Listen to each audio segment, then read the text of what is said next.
We are going to talk to Dr. Albu van Eeden from South Africa. Dr. van Eeden is a medical doctor who is working at a hospital in a rural area of South Africa. South Africa has been very much discussed, not only in South Africa but also in Europe, when it comes to drugs. So we're going right to the source to find out more about the drug situation in South Africa. So we say, welcome to Dr. van Eeden. Good afternoon to you, sir. Good afternoon. Thank you very much.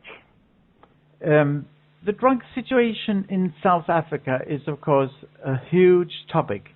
But could you give us some highlights about the present problems of the drug situation in your country? Well, the present problem is huge. It's not always clean-cut exactly which drugs are being used most of the time. Sub-Sahara Africa's use of cannabis is in general twice the average use of cannabis in the rest of the world, and it's the same here in South Africa.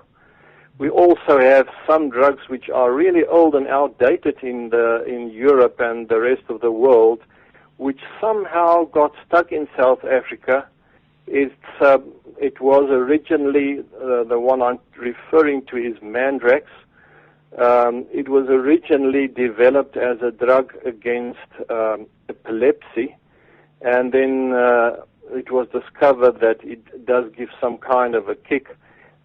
Consequently, it was really taken off the market altogether. It's not available at all as a prescription drug anymore, but the black market continues to produce it, and it's mostly smoked together with cannabis in a zol, or as we call it, or that's a cigarette, a hand-rolled cigarette. And now lately, since '94, when South Africa was really opened up to the rest of the world, we just became flooded with all kinds of drugs from the rest of the world. Actually, you get the impression that we are a crossroads where for the trafficking of drugs from South America to Europe and vice versa, and possibly even from the Far East to Europe. And we are very concerned about corruption amongst the police force, but the problem is huge. At the moment, different areas in South Africa feature different drugs. In the southern part of South Africa, which is the Western Cape province, a drug which is called tick, which is basically a street name for crystal meth, is very, very predominant. On the east coast of the country where I stay, it's virtually unknown, and here heroin is featuring very prominent. Of course, that is over and above the Mandrax cannabis problem. And then on the east coast, we also have a lot of cocaine. Cocaine is really becoming well established lately in the crack form.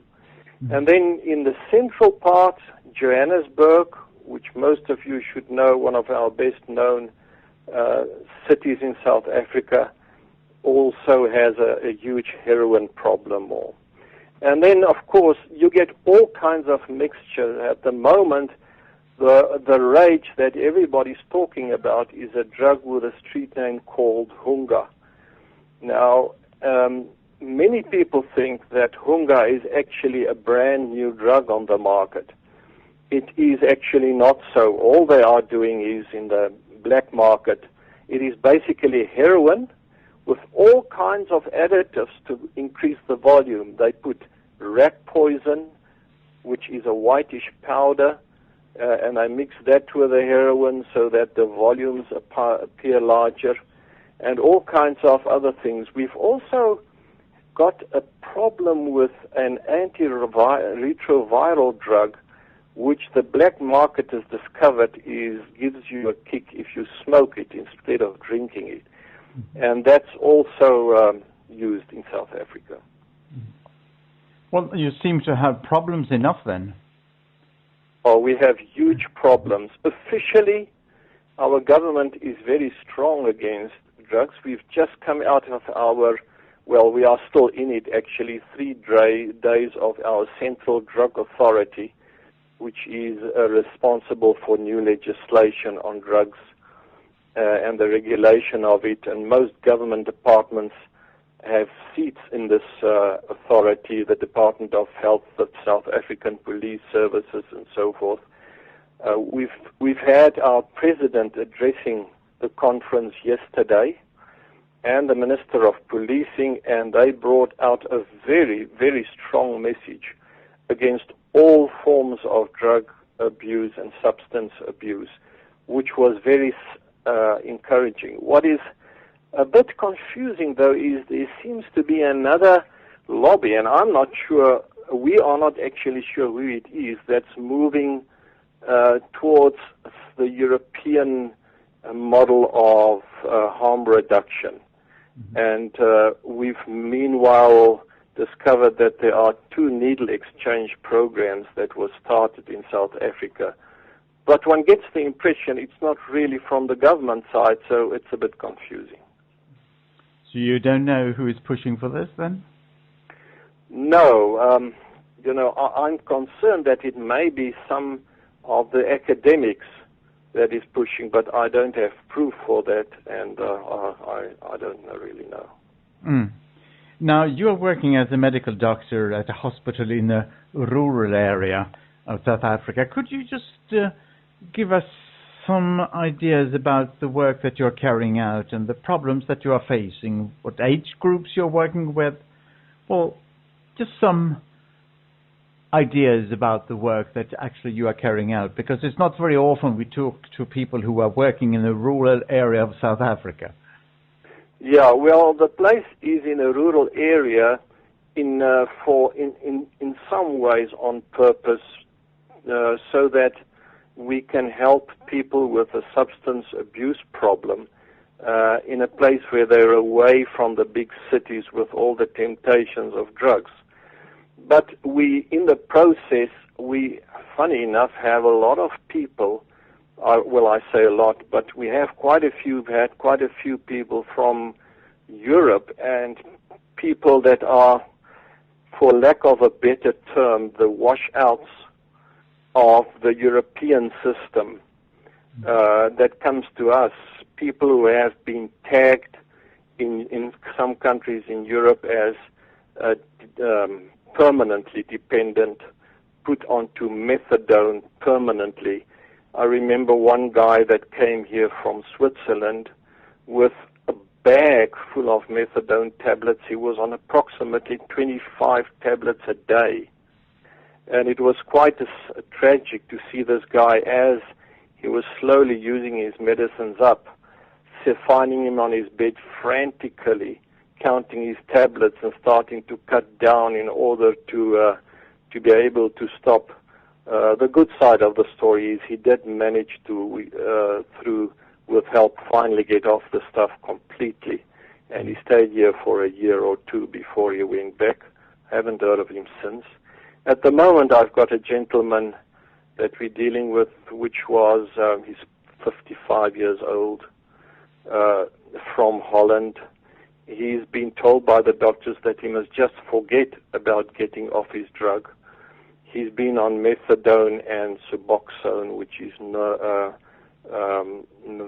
morphine, buprenorphine, for approximately 27 years after he was addicted to heroin. And so he also, in this desperation, because everybody was telling him, listen, just make peace with it, that you're an addict for life, he came here for help. So how is he doing? He's actually doing very well. He was on huge dosages of buprenorphine. I think he took his last tablet yesterday. He slowly, we titrated it down, and it was quite stable and did well. And yesterday he took, he was down to a third of a tablet. He wanted to cut it down like that for some days, and yesterday he took his last, so he seems okay at this stage. So are you working a lot with young people as well? Because the examples you mentioned obviously were a bit older, but what about teenagers, younger people? Oh, yes, very much so. We get people from all spectrums of society. Mm. And what about the, maybe it's not very proper to divide people into different groups, but we talk about upper class, middle class, and the lower classes. You find drug addicts predominantly in the lower classes or in the upper classes, or do you find them in everywhere, more or less? Well, our experience is that there are certain drugs that are more common in upper classes in the sense that they allow you to function while taking your drugs very often. And I'm speaking of drugs like cocaine, crack. We have there doctors and attorneys on these drugs. They have all kinds of occasions where they use it. Something that was popular a few years ago were these what we call jungle raves, where they arranged a big disco in nature conservation areas in the jungle, where they hang up all these old civilizations like the Inca civilization symbols on the trees, huge banners. And they had, of course, a huge sound system which they transported to these far-off area, and they informed each other with cell phones approximately 15 minutes in order to not be tracked down by the police. 15 minutes before the start of the occasion, the message would suddenly be spread to everybody, and you would get up to 2,000, 3,000 people together at such an occasion, such a house music, I think you call it in some European countries. There's actually a guy working for Doctors for Life, the organization with which I'm involved, that came out of that scene and is now permanently working for us. So that's the kind of drug that's more common in the upper class. Heroin seemed to suppress the people to such an extent that they cannot really continue functioning in a normal job for a long period without starting to drop out. And then, of course, the drugs that's more the lower class type of drug is the cannabis mandrax kind of drug. That's where most people, that's the gateway drugs, as they call it, where most people start. Now, you said at the beginning of this interview that officially the political view on drugs is very restrictive, and that being the case, what do you think will be the path for the future of the South African drug policy? To be honest with you, I think we are at a crossroad.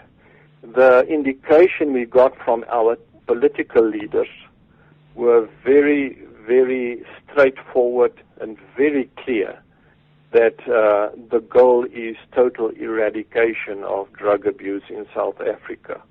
Whether it's practically feasible or not, at least they are going to try and work towards it. Whether towards the end of this conference, which is tomorrow, there will be feedback from the different sessions. I spoke at one of the sessions on harm reduction, and there would be feedback from the different sessions, and I think the feedback will then be fed back to the lawmakers and kind of incorporated into the laws, and we're in suspense to see what's going to come out of that and to see whether those of us who spoke like myself against harm reduction and warned against it, whether we will be heeded or not. Okay, Dr. van Eeden, we thank you very much for taking the time to talk to WFAD.